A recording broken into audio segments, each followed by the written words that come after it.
रूस और यूक्रेन के बीच हो रहा युद्ध, लेकिन इस जंग के दो बड़े खिलाड़ी बाइडेन और पुतिन ही हैं। बाइडेन ने पुतिन को कंगाल करने का जो प्लान बनाया था, अब उसी में वो खुद फंस चुके हैं। पुतिन ने बाइडेन के खिलाफ ऐसी चाल चली है जो अगर कामयाब हो गई तो अमेरिका चारों खाने चित हो सकता है। कैसे? रिपोर्ट।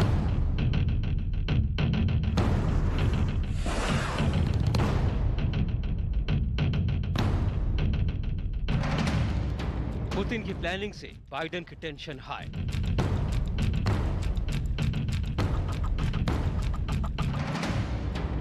बिना प्रतिबंध बाइडेन को बर्बाद कर देंगे पुतिन।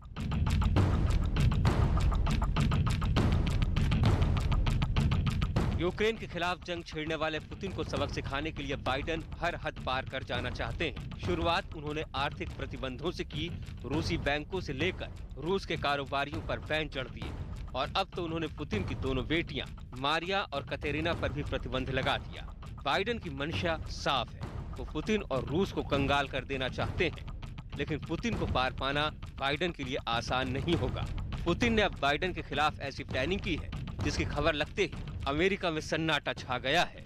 पुतिन की इस प्लानिंग की पूरी डिटेल आपको बताएं, उससे पहले ये समझना जरूरी है कि अमेरिका फिलहाल रूस को डिफॉल्टर घोषित करने के लिए किस एजेंडे पर काम कर रहा है। रूस के बैंकों से इसी हफ्ते रूसी नागरिकों के करीब 60 करोड़ डॉलर यानी करीब 6000 करोड़ रुपए निकलने थे। ये वो फंड है जिसे रूसी नागरिकों ने अपनी बचत की रकम को जोड़कर जमा किया था। रूसी नागरिकों की ये जमा पूंजी डॉलर बॉन्ड के तहत जमा कराए गए थे, यानी इसका भुगतान डॉलर में ही होना था। रूसी बैंकों ने इस पेमेंट का भुगतान करने के लिए अमेरिकी बैंकों का दरवाजा खटखटाया, क्योंकि रूसी बैंकों ने ये रकम अमेरिकी बैंकों में जमा कराई थी। लेकिन बाइडेन के आदेश पर अमेरिकी बैंकों ने ये पेमेंट करने से इनकार कर दिया। बाइडेन के इस कदम से पुतिन इस कदर बिलबिलाए कि उन्होंने अमेरिका की सबसे मजबूत कड़ी को ही तोड़ने का प्लान कर लिया। डॉलर पर रूस की सर्जिकल स्ट्राइक। डॉलर को दो कौड़ी का बना देंगे पुतिन।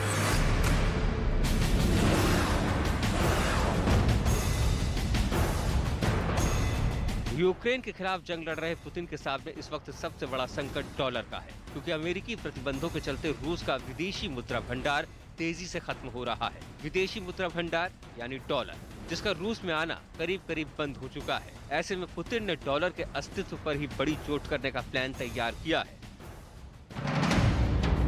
पुतिन ने इसके लिए सोने पर सबसे बड़ा दांव लगाया है। रूस ने तेल और गैस के अपने ग्राहकों से कह दिया है कि अगर उनके पास रूबल ना हो तो वो गोल्ड यानी सोने में भुगतान कर सकते हैं। पूरी दुनिया की अर्थव्यवस्था पुतिन की इस चाल से हिल सकती है, क्योंकि डॉलर में होने वाला दुनिया का एक बहुत बड़ा कारोबार ऐसा होगा जिससे खुद डॉलर ही गायब हो जाएगा। यही नहीं, अगर ऐसा हुआ तो रूस अपने देश में आने वाले गोल्ड का इस्तेमाल अपने हिसाब से कर सकता है।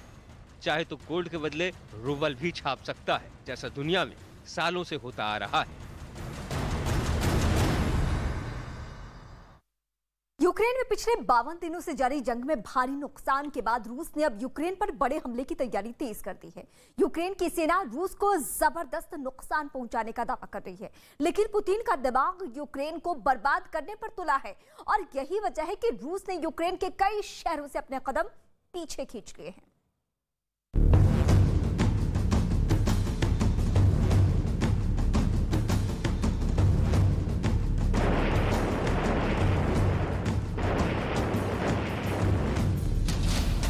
यूक्रेन में तबाही का नया प्लान। यूक्रेन को बर्बाद करने पर आमादा पुतिन।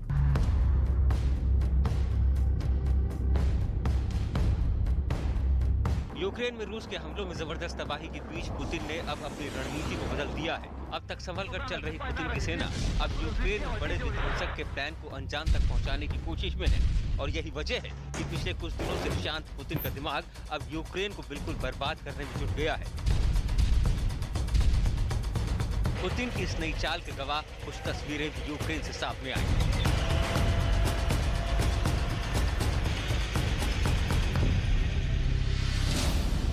यूक्रेन में रूसी सेना का जमावड़ा।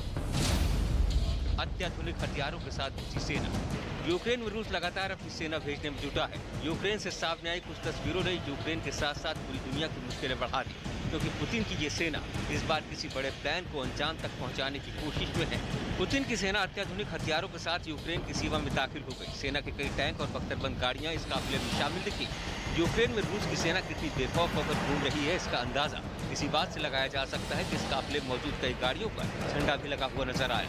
यानी इन तस्वीरों के सामने आने के बाद साफ है कि रूस अब यूक्रेन पर बड़े हमलों को अंजाम तक पहुंचाने वाला है। हालांकि यूक्रेन के जवान भी रूस की सेना के सामने डटकर खड़े हैं और पूरी हिम्मत से रूस के हमलों का जवाब दे रहे हैं।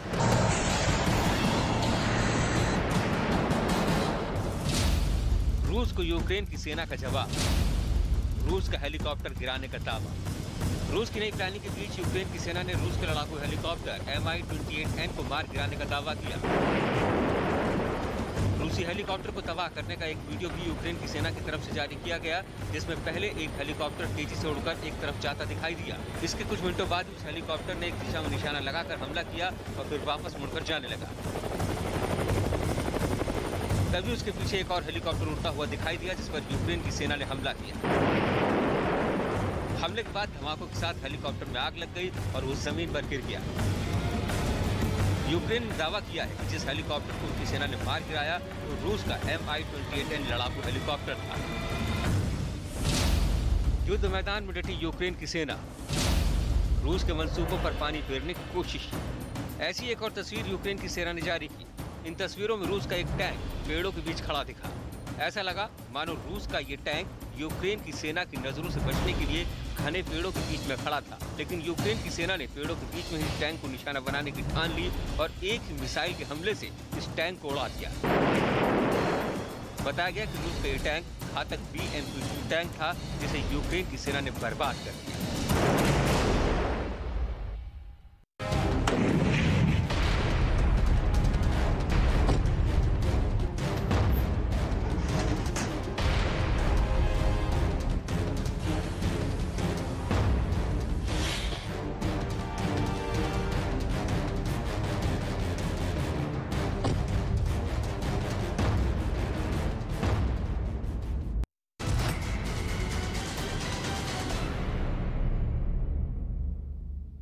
रूस और यूक्रेन के बीच हो रही जंग अब विश्व युद्ध में बदल चुकी है। यह दावा रूसी मीडिया का है।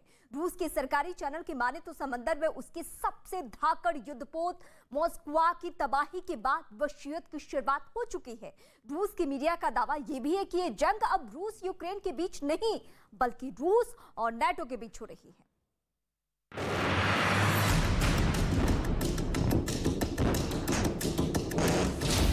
तीसरे वर्ल्ड वॉर तक पहुंचा रूस यूक्रेन युद्ध।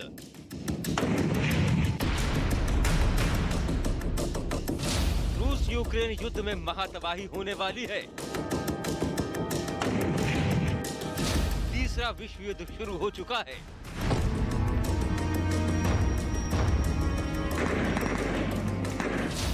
तीसरा विश्व युद्ध शुरू। रूस के सबसे ताकतवर जंगी जहाज की तबाही के बाद तीसरे विश्व युद्ध की शुरुआत मानी जा रही है। मतलब ये कि अब ये जंग और खतरनाक होने वाली है। इस युद्ध में और तबाही होने वाली है। इसका ऐलान खुद रूस की तरफ से किया गया है। Не лукавя Третьей мировой войной, совершенно точно. Мы прямо сейчас. रूस की सरकारी टीवी की माने तो मॉस्को युद्धपोत डूबने के बाद तीसरा विश्व युद्ध शुरू हो चुका है। रूस की तरफ से ये चेतावनी नाटो देशों को मुश्किल में डाल सकती है। अगर रूस का हमला यूक्रेन से बाहर हुआ तो महातबाही आने से कोई नहीं रोक पाएगा। सबसे पहले आपको बताते हैं कि रूस के सरकारी टीवी की तरफ से कैसे तीसरे विश्व युद्ध का ऐलान किया गया है। रूस के सरकारी टीवी चैनल रशिया 1 के प्रेजेंटर ओल्गा कारिएवा ने अपने प्रोग्राम में कहा, यूक्रेन के दावे को सही माना जाए तो ये कहा जा सकता है कि तीसरा विश्व युद्ध शुरू हो चुका है। हम नाटो के खिलाफ लड़ रहे हैं। मॉस्को पर हमला सीधे तौर पर रूस पर हमला है। Не лукавя Третьей мировой войной, совершенно точно. Мы прямо сейчас сражаемся, если не с НАТО, то уж точно с инфраструктурой НАТО. И это тоже надо.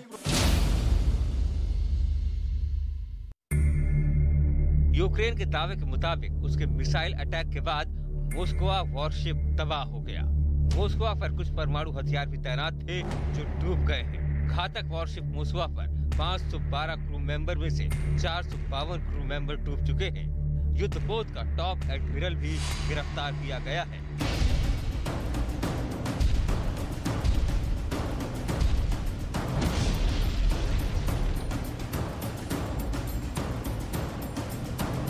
यूक्रेन का दावा है कि काला सागर में खड़े रूस के युद्धपोत मॉस्को को उसने मिसाइल हमले में बर्बाद कर दिया, जबकि रूस का दावा एकदम उलट है।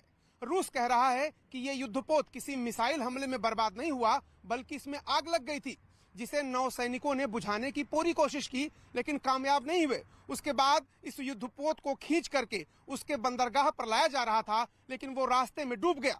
लेकिन इस युद्धपोत के बर्बाद हो जाने के बाद रूस में खलबली तो मच ही गई है। रूस गुस्साया है, तिलमिलाया है, बौखलाया है। इसकी वजहें भी हैं। घातक वॉरशिप मॉस्को पर कुछ परमाणु हथियार भी तैनात थे जो डूब गए हैं। मॉस्को में बेहद खतरनाक मिसाइलें तैनात की गई थी। खबर है कि मॉस्को पर हमेशा 2 ऐसी मिसाइलें रखी जाती थी जिनके पोलेट के साथ परमाणु बम भी लगाए गए।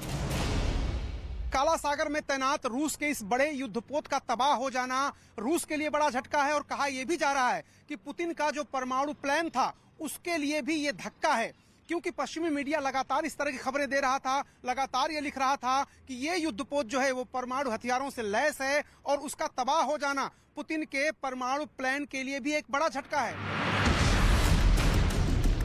मॉस्को वॉरशिप की तबाही के बाद से ही तीसरे विश्व युद्ध का ऐलान माना जा रहा है। गुस्साया रूस अब परमाणु युद्ध की शुरुआत कर सकता है। रूस की तरफ से ये भी कहा गया है कि बॉर्डर इलाकों में एटमी हथियार तैनात किए जाएंगे। दावा है कि शुरुआती युद्ध में रूस की तरफ से छोटे छोटे एटमी हथियार गिराए जाएंगे।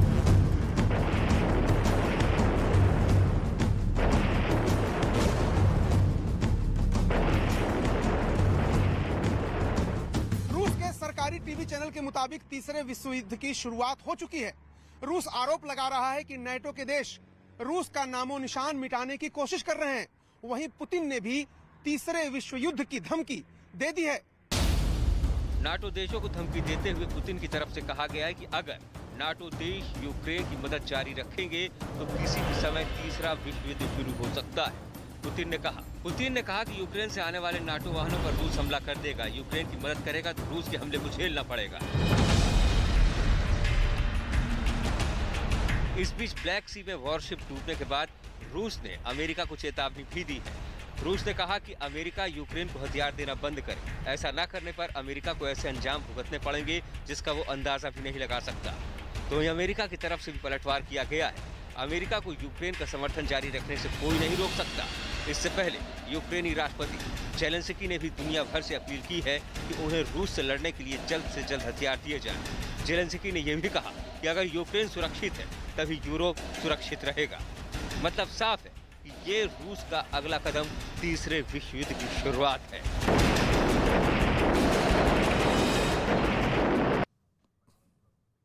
और इस वक्त सीधे हम अपने सहयोगी रवि का रुख करेंगे। रवि, आपको युद्ध की और भी बड़ी बातें बताएंगे। यूक्रेन ने रूस के जिस वॉरशिप को तबाह करने का दावा किया है, अब उस दावे की सच्चाई सामने आई है। काला सागर में उसका बड़ा युद्धपोत मोस्कोवा तबाह हो चुका है। लेकिन यह युद्धपोत कैसे बर्बाद किया गया, इसकी पूरी रणनीति आपको दिखाते हैं। यूक्रेन की सेना ने रूस के इस युद्धपोत को बर्बाद करने के लिए पहले जाल बिछाया। रूस का दावा है कि यूक्रेन ने कुछ बरकेदार ड्रोन इस युद्धपोत की ओर उड़ाए। इन ड्रोन की वजह से युद्धपोत का रडार सिस्टम का फोकस इन ड्रोन की ओर चला गया, और इस बीच ओडेसा के तट से यूक्रेन ने रूस के युद्धपोत मोस्को पर नेपच्यून मिसाइल से हमला कर दिया। एक के बाद एक 2 नेपच्यून मिसाइलें इस युद्धपोत पर दागी गई, जिसकी वजह से इस युद्धपोत में आग लग गई। दावा किया जा रहा है कि एक जोरदार धमाके के बाद यह युद्धपोत धीरे धीरे समंदर में डूब गया। मतलब यह कि रूस के युद्धपोत को ध्वस्त करने के लिए यूक्रेन ने उससे पहले चकमा दिया और फिर पीछे से उस पर वार कर दिया, और युद्ध में उसकी यह रणनीति कामयाब रही।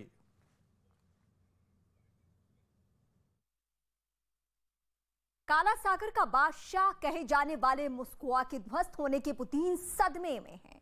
इस युद्धपोत को बनाने और डुबाने में पश्चिमी ताकतों के हाथ से इनकार नहीं किया जा सकता है। ऐसे में यूक्रेन युद्ध अब विश्व युद्ध की ओर बढ़ता दिख रहा है।